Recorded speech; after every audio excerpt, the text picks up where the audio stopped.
Hello friends, and welcome to a new video. So today's video, basically what I'm going to do, I want to talk about a time when I almost died in Utah, when I was homeless and I was wandering across the country. So I already uploaded the raw footage I had to this channel. Link is in the description if you want to watch that. But there's a lot more stuff I can talk about with it and kind of get some insight, and also my camera did die halfway through. The worst part was on camera, but there were some other bad spots, so after my camera died, so I just want to talk about that. So yeah, the hike started out, it wasn't supposed to be a really hard hike. I was going from Mayfield, Utah to Farron, Utah. But in Mayfield, where I started out, I had actually talked to an older couple. They gave me some pizza and talked to me. And they told me, once you get up there, the snow's going to be like 3 feet deep. And I believed them, but also with this hike, it wasn't just I'm hiking a trail that is kind of off the beaten path. I was basically walking a road, like a dirt road. I don't think trucks or cars, you ain't going to get a car down there even in the summertime, but trucks can get in there, and four-wheelers and snowmobiles and all that stuff. So I thought, I'm pretty sure there's going to be a pathway to get through. And there was, for the most part, until you will see later. It's going to kill me for sure, but figuratively. Yeah, right there, some foreshadowing. Luckily, it did not kill me. But, yeah, that was fun. I'm amazed I actually said that. I've never ever joke about that or say that. So yeah, foreshadowing. So the cold wasn't too bad in this. The highs were in the 30s, the lows. I don't think they dipped below the negatives at this point. I believe they were the single digits, maybe the teens, which was fine for me. I had warm enough clothes. I had wool socks. So yeah, all my clothes were wool, or at least all my base layer clothes were wool. So I wasn't worried about cold. I wasn't worried about getting wet. I did end up getting a little too wet and a little too cold, as you'll see later on. But yeah, the cold wasn't a big issue for me. I didn't think I was going to have that much of a problem, honestly. So yeah, starting out, it was just like any other hike. I did make one mistake, which is I cleared the cache on my phone, which included Google Maps, so I lost all access to Google Maps because I didn't have phone service because I was up on a mountain, so I had no GPS or anything like that. But I did find a nice little trail map, so and I did not get lost one time during this hike. I did almost take a wrong turn, but honestly, that wrong turn, I thought about it. I knew it was the wrong way, but I was like, that might get me down the mountain quicker. But I decided, I don't know exactly where it goes. I'm just going to stick on the path, and I'm going to go. And I did make it out, So I did end up hiking through the night, that night, and it wasn't too bad. I was climbing up the mountain, and I wasn't walking through like real heavy snow. It was maybe 3 inches deep, right? It wasn't bad at all. There were tire tracks from trucks and four-wheelers. And as I got to the top, those tire tracks did end, but there were snowmobile tracks. So all the snow was packed down, which made it a lot easier for me to walk on top of the snow. There were some instances where I did fall through the snow a couple feet. That was not fun, but it is what it is. I trekked through. So the first night, when it came to sleeping, I remember I just slept in some woods. There was some trees everywhere, and I was like, I'm gonna go sleep in the woods. And that's what I did. And slept fine. Didn't have any problems. So I think the biggest issue I was facing early on was my feet. So my feet were warm. Like I said, I have wool socks on, so they're keeping me warm, but they're still getting wet. And if you can imagine having your feet submerged in like a bathtub for 12 or 14 hours, you take them out, how shriveled, how pruny they're going to be. And then, you're walking on that for that entire 12, 14 hours. It causes a lot of pain. I do actually have a picture here, which I am going to show on screen. If you do not want to see a horrible image of my feet that were soaking wet for 10 to 12 hours, look away now. I'm going to show the picture in 3, 2, 1. Here it is. And now it's off the screen. So yeah, that's what I was dealing with that entire hike, which wasn't fun. And I do remember I changed my socks out like 3 times, but I only had like 5 pairs of socks. So after the 3rd time, I was like, yeah, I gotta conserve my socks, because you can see in the video it's quite sunny out. That's a lie. It was not like warm or anything. It was highs in the 30s, maybe not even 30. So right here, I'm actually at the summit, and I remember this moment. There was actually a building you could go in, but it was locked, which really sucked. And there were some snowmobile people up there. They stopped. Hey, you good? You good? You need anything? No, I'm good. I'm fine. Don't worry about me. But like on the inside, I was like screaming out for pain. Because right here is when I kind of started to not be as confident. The snow was just getting deeper and deeper. But I thought to myself, I am at the top of this mountain. I'm looking forward. It's all going downhill. So the snow's going to get better. It's going to get better for me. I'm at the worst of it. From here on out, it gets better. That is not the case, as you will see. But that's what I thought. And so I continued walking forward. And I saw one more group of snowmobiles that passed by me. And they passed by me. Again, different group. They stopped. You good? You need anything?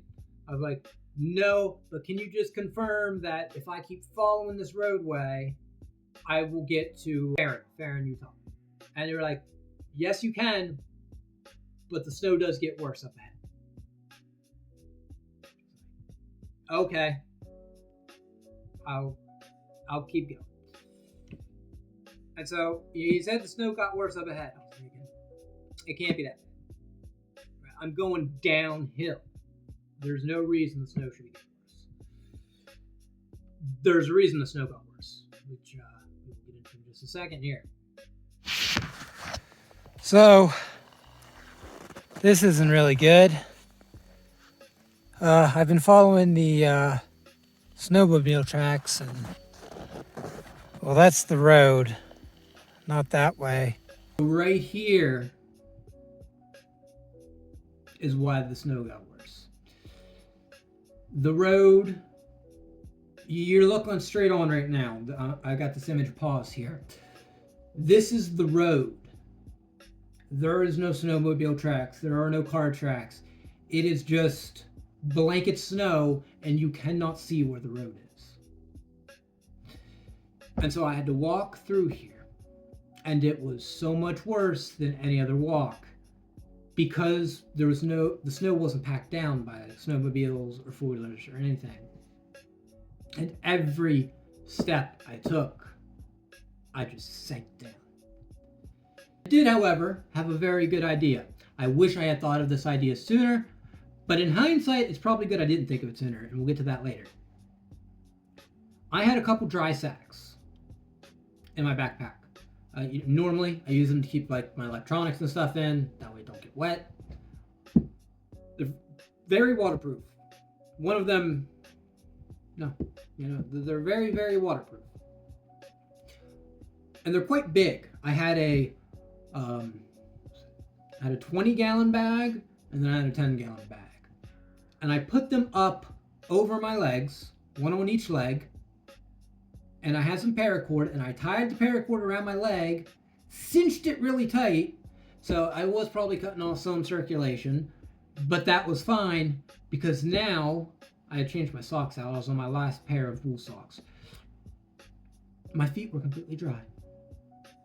Oh, and I probably should mention, I didn't mention this earlier. And there was a lot of comments on my last video about this. I was wearing tennis shoes this entire trip. Why was I wearing tennis shoes? Why not wear boots? The town I was in before, they didn't have any place for me to get boots. So,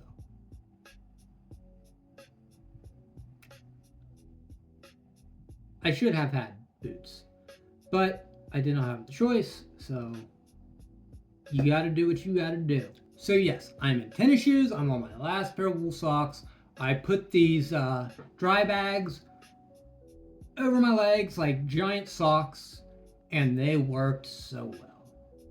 They worked very, very well. My feet did not get wet for the rest of the trip.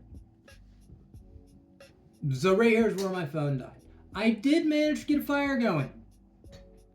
I came to a spot that did not have snow on it. I don't understand how. It was just like this one little 10 foot by 10 foot circle with no snow. And I was like, this is the best place to camp out. That way I'm not sleeping on the snow. Which actually isn't that bad. As long as I get a sleeping pad. I was like, I don't want to sleep on snow. And I managed some twigs off. And I don't remember how I got the fire started. I remember everything was soaking wet. And I remember how I got the fire started. Because I was smart. I used to carry a sterno can.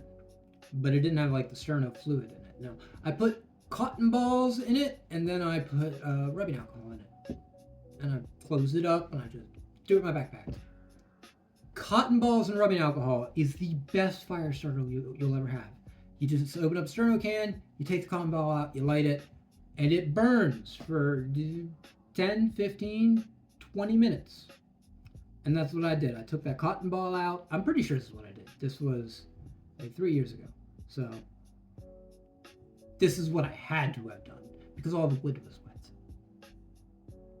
And I put the cotton ball, I made a little teepee out of sticks, and I started a fire. And I slept next to that fire that night, right in the middle of the road. This time, I wasn't in the middle of the road. I was still kind of off to the side. But honestly, I wanted to be visible because I was out of it. I was hurting so bad here. And this is where my phone battery died. Which is a shame because there was a lot more that happened. So I wake up the next morning and I continue down this road, and there's still no snowmobile or tire tracks or anything. And the thing is, normally I can average 25 to 30 miles a day just walking. Like, with 50 pounds of gear on my back, just walking at a normal pace. I can get 25, 30 miles is no problem for me. I don't gotta push myself at all. I was walking like 8 miles a day because, there's 2 to 3 feet of snow and I was sinking down every time, and it was a workout. But finally, prayers were answered. I remember this so vividly because it's honestly probably the thing that saved my life. I was climbing up over a hill. You had this hill that was like this, right? You had this hill that was like this. And I'm climbing up, up, up. And I get to the peak. And I look down.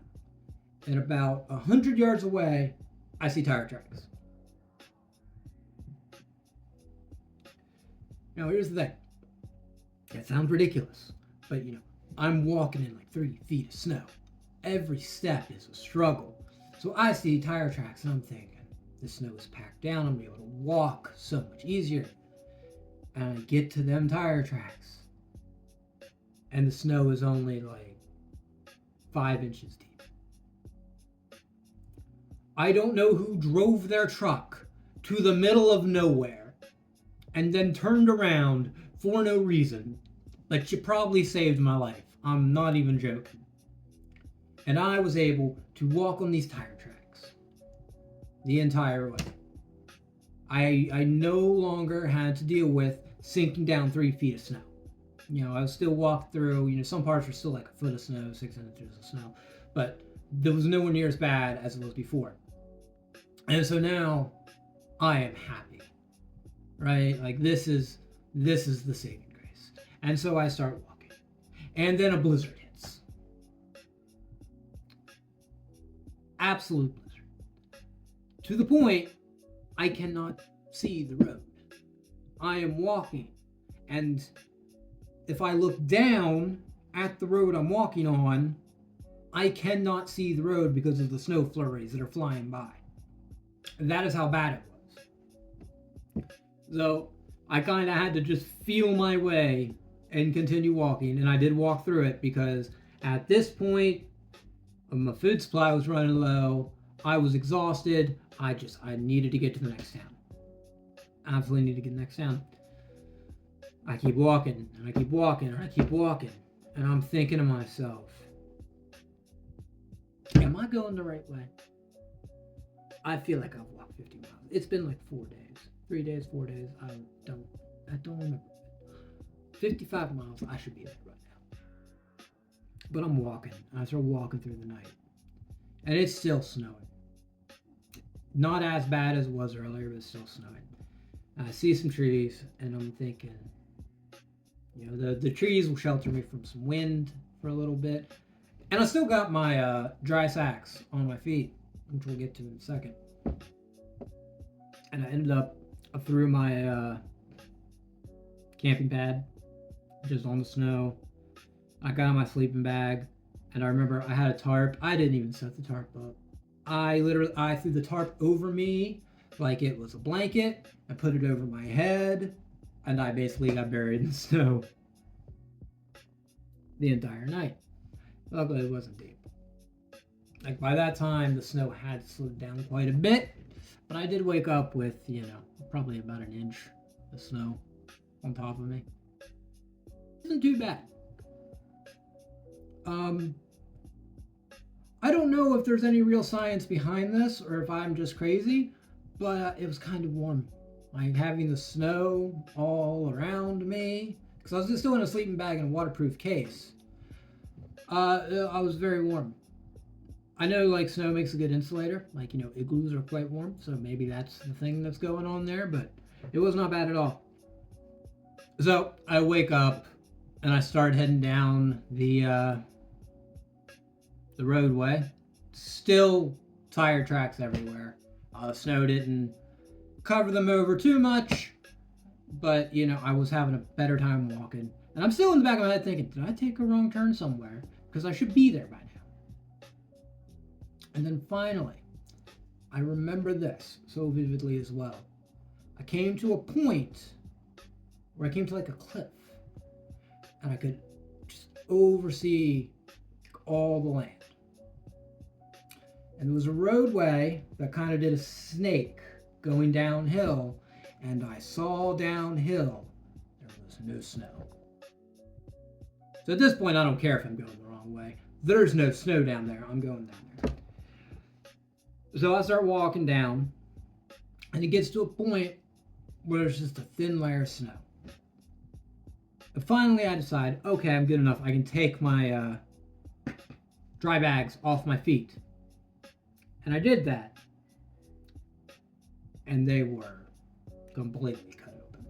Scratched up, cut open, completely unusable. Which is fine. They are not meant to do what I was doing with them. But I'm actually glad I didn't use them when I had first started walking in the heavy snow. Because had they gotten that scratched up when I was still walking in heavy snow, it would have been a bad time. So, yeah. Packed them back in my backpack because they were still usable for some things. Continue walking, and eventually it just turns into a gravel road, And then I see a sign in the distance, and I pass that sign, and I look back, and I already knew what it was because of the shape of it, but it said, welcome to this national forest, or national park, or whatever it was. I was like, I am officially out of the national forest.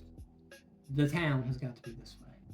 I am going the right way. I start walking, I start seeing cows, I start seeing farms, and then I start seeing a suburb, and people, and then a police car rolls up to me. Are you okay?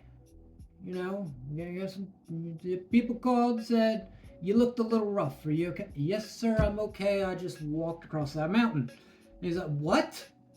There's no way you walked across the mountain. Yes, I did. It was not fun. He's like, you need anything? Like, is there a place to get food? He's like, town center. And he gave me $10 and he said, go get yourself a pizza. Real nice cop. Never had a problem with cops. Never. Like, I have not had a single bad experience with police while I've been homeless. And so, I go to the town square. It is a tiny town.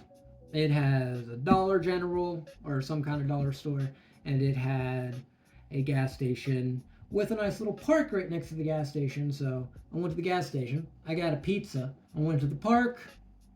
I say park. It was like a pavilion. And it had a few outlets, and I charged my phone and everything up. And it was a real nice town. Really friendly people. Great people there. So yeah, and I made it to there, and it was rough. And then, like a week later, I had an even worse experience. Where I fell off a cliff, and I almost died in a ravine, and that is what made me jump on a bus and go to Cumberland, Maryland, and kind of start over, because I don't think I broke my wrist. I'm 99% sure I didn't break my wrist, but it was so bad, and so was my ankle, that it's like, I better be somewhere I can get medical attention just in case. But that is going to be for another video, which may be next. That will probably be the next video. So yes, that was my story of how I almost died in Utah. Wasn't the last time I almost died in Utah. So yeah, I'm gonna do a couple more of these story videos because I got so many stories from when I was homeless. So yeah, subscribe if you enjoy that kind of thing. Peace out, everybody. Hope you all have a wonderful day.